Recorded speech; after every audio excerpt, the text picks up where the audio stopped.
प्रधानमंत्री Narendra Modi G7 summit में हिस्सा लेने के लिए 17 जून को कनाडा पहुंचे थे। पीएम मोदी का यह दौरा 23 घंटे का था। 2015 के बाद वो पहली बार कनाडा की यात्रा पर थे। प्रधानमंत्री के इस दौरे से कनाडा और भारत के रिश्ते फिर से पटरी पर लौटे हैं। कनाडा के पूर्व प्रधानमंत्री जस्टिन ट्रूडो जिन खालिस्तानियों के लिए भारत से संबंध बिगाड़ रखे थे, उन्हीं खालिस्तानियों की अब मार्क कार्नी की सरकार में हालत पतली होने लगी है। दरअसल कनाडा ने बुधवार को स्वीकार कर लिया कि खालिस्तानी राष्ट्रीय सुरक्षा के लिए खतरा है। उसने इस बात को पीएम मोदी के दौरे के 24 घंटे बाद ही स्वीकार लिया है। कनाडा की शीर्ष खुफिया एजेंसी कनाडाई सुरक्षा खुफिया सेवा ने खुलासा किया है कि खालिस्तानी भारत को मुख्य रूप से निशाना बनाकर हिंसा की घटनाओं को बढ़ावा देने, धन जुटाने और योजना बनाने के लिए कनाडा की धरती का इस्तेमाल कर रहे हैं। CSIS ने पहली बार आधिकारिक तौर पर सार्वजनिक रूप से इसका खुलासा किया है। बता दें कि भारत कई वर्षों से कनाडा में खालिस्तानियों की हरकत पर चिंता जताता रहा है। नई दिल्ली का कहना रहा है कि कनाडा भारत विरोधी तत्वों के लिए एक सेफ हाउस बन गया है, लेकिन ट्रूडो की सरकार ने इस मुद्दे पर आंखें मूंद ली थी। हालांकि अब कनाडा की एजेंसी ने उस बात की पुष्टि कर दी है जो नई दिल्ली लंबे समय से कहती रही है। भारत तर्क देता रहा है कि कनाडा भारत विरोधी गतिविधियों का अड्डा है।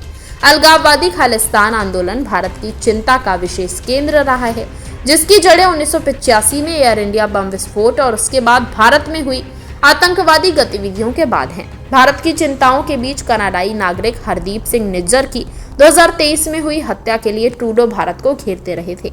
हालांकि कनाडा के आरोपों को भारत खारिज करता रहे। ट्रूडो का खालिस्तान प्रेम सियासी तौर पर उनके लिए भी डूबा। उनको सत्ता से हाथ धोना पड़ा। उनके जाने के बाद मार्क कार्नी पीएम की कुर्सी पर काबिज हैं। भारत विरोधी गतिविधियों में शामिल खालिस्तानियों को पकड़ने के लिए सरकार ने प्रोजेक्ट पेलिकन नाम से एक ऑपरेशन भी चलाया। इसी अभियान के तहत कनाडाई पुलिस ने एक बड़े ड्रग और आतंकवादी नेटवर्क का भंडाफोड़ किया था, जिसके खालिस्तान समर्थकों से संबंध थे।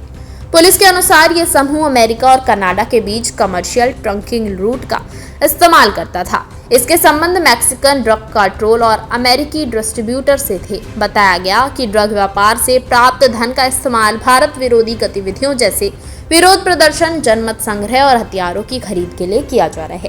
कार्नी की सत्ता में आने के बाद भारत और कनाडा के संबंध सुधर रहे हैं। 10 साल बाद पीएम मोदी कनाडा पहुंचे। उन्होंने कार्नी से मुलाकात की।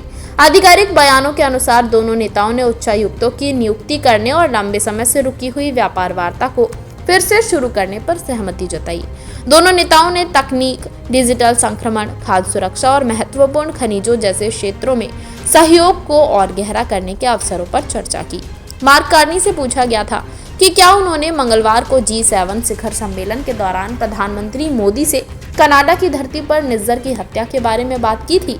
इस सवाल के जवाब में कार्नी ने कहा, हमने इस बारे में चर्चा की। प्रधानमंत्री मोदी और मैंने कानून लागू करने के लिए कानून प्रवर्तन के बीच सीधा सहयोग करने के महत्व, अंतर्राष्ट्रीय दमन को संबोधित करने के महत्व के बारे में चर्चा की।